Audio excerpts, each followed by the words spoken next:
मेरे प्यारे बच्चों, आप सभी को नमस्कार। आप सभी का स्वागत है मेरी क्लास में।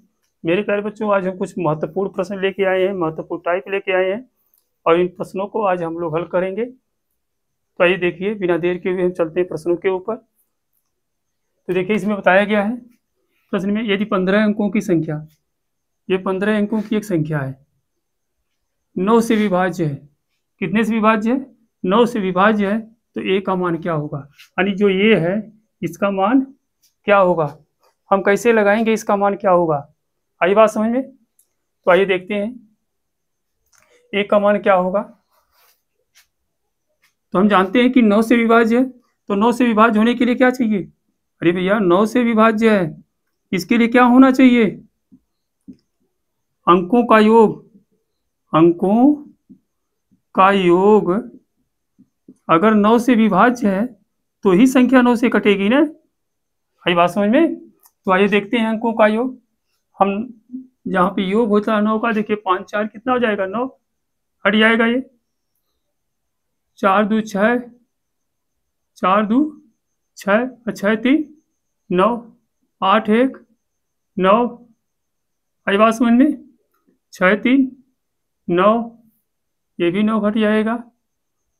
बचा कितना भैया? 5 बच गया है। 7 5 12 है। 12 7, 12 7 कितना होता है? 19। 19 4 कितना होगा? 23।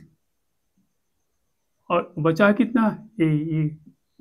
अब बोलिए कि हम ए में कितना जोड़ दें कि 23 के बाद जो संख्या आती है वो 9 से कट जाए।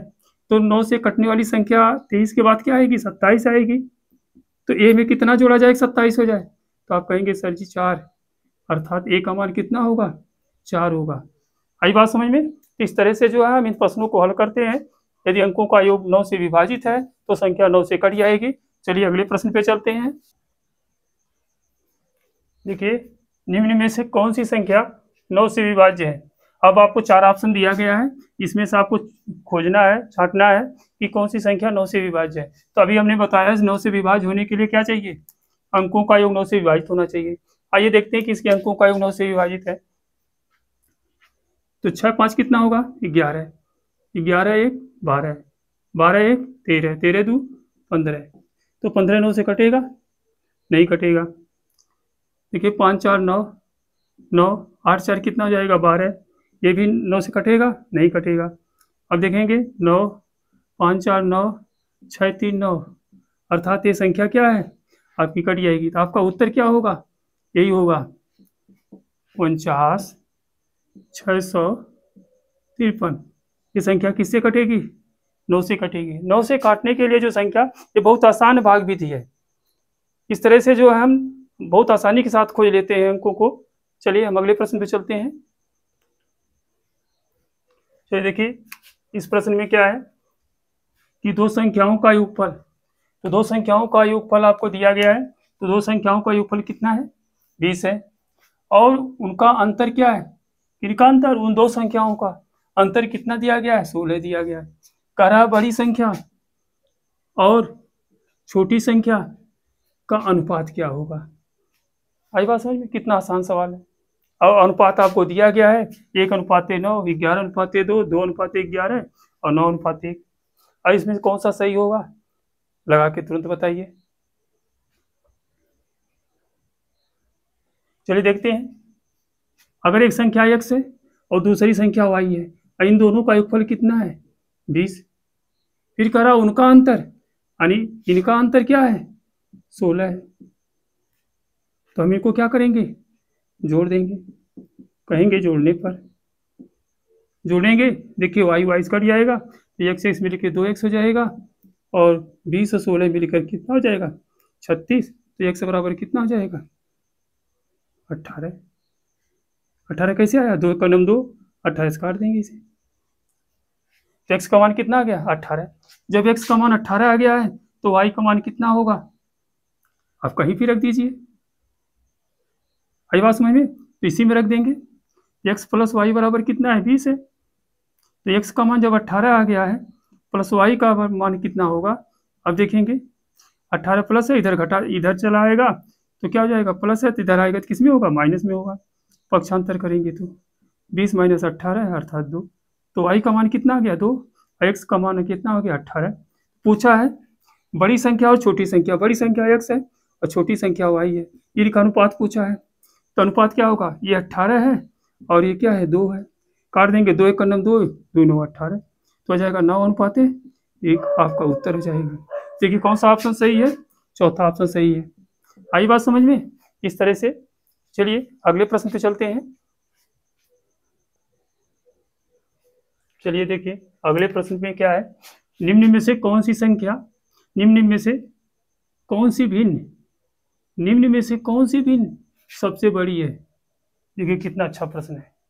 ऐसे प्रश्न ग्रुप डी में हर परीक्षा में जरूर देखने को मिलते हैं। अब आपको खोजना है कि इनमें से सबसे बड़ी कौन है, तो इसके बहुत से तरीका है खोजने के लिए, लेकिन हम आपको आसान तरीका बताते हैं।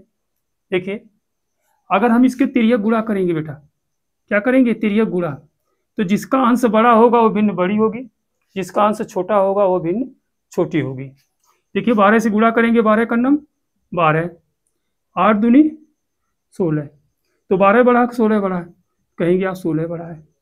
इसका मतलब ये भिन्न बड़ी है, ये भिन्न क्या है बड़ी है, ये भिन्न क्या है छोटी है। अब इससे कोई मतलब हमें नहीं है क्योंकि हमें खोजना क्या है बड़ी भी। अब इससे गुणा करेंगे, देखेंगे 16, 16 दूना 32 और 12 तिहाई, 12 तिहाई कितना होता है 48, 12 तिहाई 48, 12 तिहाई 36, 12 तिहाई कितना होता है 36, 12 तिहाई कितना होता है 36। अब बताइए 32 बड़ा है कि 36 बड़ा है, 32 बड़ा है कि 36 बड़ा है, तो आप क्या बताएंगे 36 बड़ा है। इसका मतलब है ये छोटी भिन्न है, इससे कोई मतलब नहीं है। अब इससे गुणा करेंगे तो जाएगा 20 तिहाई 60 और 16 चौ 64, तो 60 बड़ा है कि 64 बड़ा है, कहेंगे 64 बड़ा है। तो सर जी सबसे बड़ी भिन्न क्या है 4/20 है, यानी सबसे बड़ी भिन्न क्या है 4/20 है। देखिए कितना आसान तरीका है, इस तरह से जो हम लगाएंगे। चलिए अगले सवाल पे चलते हैं। चलिए देखिए एक प्रश्न यहाँ पर भी आपके देखिए बहुत ही अच्छा प्रश्न लगाया गया है कि 34 का वर्ग माइनस 16 का वर्ग, 34 का वर्ग माइनस 16 का वर्ग का धनात्मक वर्गमूल क्या होगा, का धनात्मक वर्गमूल क्या होगा। जबकि जान रहे हैं कि ये एक सूत्र पे आधारित है। कौन सा सूत्र, वर्गांतर का सूत्र, ए स्क्वायर माइनस बी स्क्वायर बराबर कितना होता है, एक कोष्टक में a प्लस बी, दूसरे कोष्टक में क्या होता है a माइनस बी। सेम उसी इसको भी कर देंगे, 34 का वर्ग माइनस 16 का वर्ग बराबर एक कोष्टक में हो जाएगा 34 प्लस 16 और दूसरे कोष्टक में हो जाएगा 34 माइनस 16। 34 और 16 और जोड़ देंगे तो कितना हो जाएगा 50, और 34 में से 16 घटा देंगे तो कितना आ जाएगा 18। अब 18 और 50 का गुणा कर देंगे तो 18 पचे 90, एक जीरो बचा उतार लेंगे। अब इसका वर्गमूल लेंगे, करा धनात्मक वर्गमूल लेना है, तो 900 किसका वर्ग होता है 30 का। आई बात समझ में, अर्थात आपका उत्तर क्या होगा 30 होगा। आई बात समझ में। चलिए अगले प्रश्न के ऊपर चलते हैं। चलिए देखिए ये देखिए बहुत ही अच्छा प्रश्न है। अब इसको कैसे करना है, देखिए यानी 0.000 यानी 25 में भाग देना है 12.5 से। आपको ऑप्शन दिया गया है पहला, दूसरा, तीसरा, चौथा, इसमें से कौन सा सही होगा। तो आइए देखते हैं, 0.000 है 25 में भाग देना किससे है 12.5 से। हमें क्या करना है दशमलव हटाना है, एक अंक दशमलव इसमें है और इसमें कई अंक पे लगा है 5 अंक पे। जब एक अंक दशमलव इधर से हटाएंगे तो एक अंक दशमलव इधर आएगा, इसका हो जाएगा 4 अंक पे 0.025 और नीचे हो जाएगा 125। अब ये 4 अंक दशमलव हटाना है, नीचे 4 जीरो बढ़ा देंगे दशमलव हट जाएगा। देखिए ऊपर 25 हमने लिख दिया और नीचे 125 के आगे हमने 4 जीरो बढ़ा दिया। आई बात समझ में। तो इस तरह से काट सकते हैं, 25 से करना 25 और 25 पच्चे 125 होता है। आई बात समझ में। अब इसे 5 से काटना है, एक, अब 1 से 5 भाग देंगे तो कितना आएगा 5 से आपको 1 में भाग देना है। अब सोचिए अब क्या करेंगे, अगर ऊपर 1 जीरो बढ़ाएंगे तो नीचे भी 1 जीरो बढ़ाना पड़ेगा। या तो 2 से ऊपर गुणा कर दीजिए और 2 से नीचे गुणा कर दीजिए, तभी दशमलव बदल जाएगा। देखिए 2 एकम 2 हो जाएगा, नीचे हो जाएगा 5 दूनी 10 और 4 जीरो यही है, इनको लिख लेंगे। अब नीचे का जीरो हो गया, 5 जीरो हो गया, तो 5 अंक पे क्या लगा देंगे, दशमलव लगा देंगे।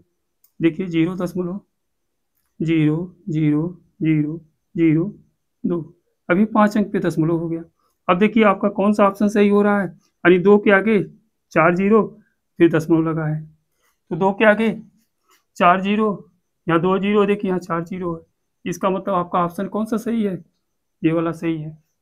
चलिए अगले प्रश्न पे चलते हैं।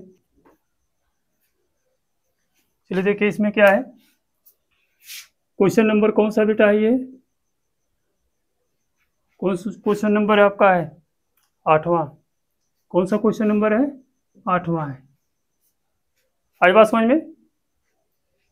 तो आइए देखते हैं कि 10 वर्षों में एक निश्चित धनराशि, 10 वर्षों में एक निश्चित धनराशि किस साधारण ब्याज की दर से, किस साधारण ब्याज की दर से स्वयं की दुगनी हो जाएगी, स्वयं की दुगनी हो जाएगी।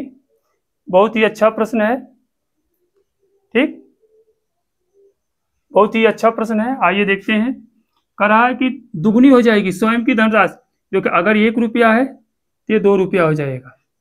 कितने वर्ष में हो जाएगा, 10 वर्ष में हो जाएगा। तो बताइए 1 रुपया बढ़ करके कितना हो गया, 2 रुपया, तो ब्याज कितना मिला आपको, तो आप कहेंगे ब्याज 1 रुपया मिला सर जी। अब आपको ब्याज भी मालूम हो गया है, मूलधन भी मालूम है और समय भी मालूम है, तो दर निकाल सकते हैं। तो आपका सूत्र होता है ब्याज बराबर मूलधन गुणे दर गुणे समय बटे क्या होगा 100। तो ब्याज आपका कितना है, 1 रुपया, मूलधन कितना है 1 रुपया, दर आपको ज्ञात करनी है, समय आपको कितना दिया है 10 वर्ष, बटे कितना है 100, जीरो से जीरो कट जाएगा। अब 10 से यहाँ डायरेक्ट गुणा हो जाएगा, देखिए तिरक, तो 10 एकड़ 10, तो दर बराबर कितना हो जाएगी 10%। तो आपका दर पूछा था, तो दर क्या हो जाएगा 10%, तो आपका उत्तर 10% आएगा। अब देखिए 7वां था कि 8वां था, अब ध्यान दीजिएगा। चलिए अगले क्वेश्चन पे चलते हैं। चलिए देखिए अगले प्रश्न में क्या है ये, कि एक धनराशि चक्रवृद्धि ब्याज की दर से, चक्रवृद्धि ब्याज पर जो है 15 वर्षों में दोगुनी हो जाती है, 15 वर्षों में क्या हो जा रही है, दोगुनी हो जाती है। तो यह राशि जो है कितने वर्षों में मूल राशि की 8 गुनी हो जाएगी, कितने वर्षों में मूल राशि की क्या हो जाएगी 8 गुनी हो जाएगी। आप सोचिए 15 वर्ष में कितना हो रही है, 2 गुनी हो रही है।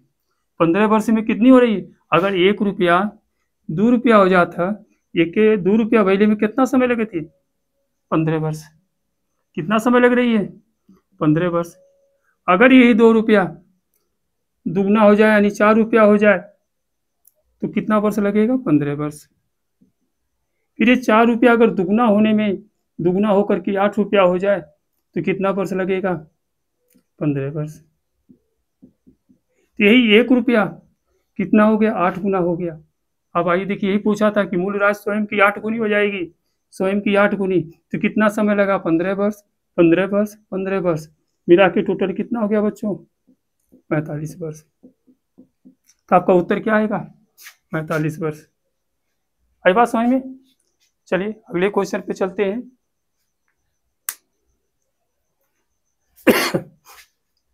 देखिए इस प्रश्न में बच्चों, यदि किसी धनराशि पर 8% वार्षिक दर से, किसी धनराशि पर 8% वार्षिक दर से 2 वर्ष का चक्रवृद्धि ब्याज और साधारण ब्याज का अंतर 240 रुपया है, तो धनराशि ज्ञात कीजिए।